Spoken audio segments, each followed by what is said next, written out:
आणि वर्ध्यातून मोठी बातमी येते। वर्ध्यामध्ये रोकड जप्त करण्यात आलेली आहे। जवळपास 1 कोटी रुपये हे असावे असा अंदाज व्यक्त करण्यात येतोय। पराग ढोबळे आमचे प्रतिनिधी आपल्याला अधिक माहिती देतात। पराग, काय तपशील सध्या याच्याबद्दल? सध्याची पोलिसांकडून माहिती दिली जात आहे। निवडणूक विभागाकडून वेगवेगळ्या ठिकाणी पथकं लावण्यात आलेल्या आहेत। त्या पथकांच्या माध्यमातून काही गाड्यांच्या तपासण्या सध्या सुरू असतात। निवडणूक विभागात विशेष काळजी घेतली जाते।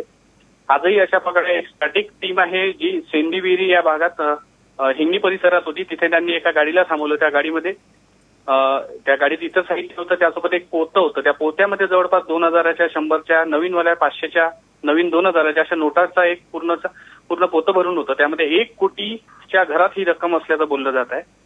ही जी गाडी आहे ही सर्वज्ञ जिनिंग प्रेसिंगचे मालक असल्याचे त्यांनी सांगण्यात येत आहे। त्यांच्यासाठी हे पैसे कापसाच्या दुकानासाठी जात होतं असं सांगण्यात येत आहे। मात्र एवढी मोठी रक्कम ते घेऊन येत असताना हिंगणी परिसरात म्हणजे सध्या निवडणुकीचा काळ सुरू असताना एवढी मोठी रक्कम सापडणे हे संशयास्पद आहे। पोलिसांकडून सध्या चौकशी सुरू आहे, नोटांची मोजणी सुरू आहे। मात्र नेमकं काय आहे हे अद्याप जरी कळलं नसलं तरी एक संशय मात्र या माध्यमातून व्यक्त केला जात आहे। पण पोलिसांकडून सध्या याबद्दल काहीच सांगण्यात येत नाही, कारण की त्यांनी सांगितलं की आमची चौकशी सुरू आहे, नोटा मोजणं सुरू आहे। 1 कोटीच्या घरात हा अमाऊंट दिसून येत आहे। पराग, अपडेट्स घेत राहू। तुर्तास धन्यवाद या माहितीबद्दल।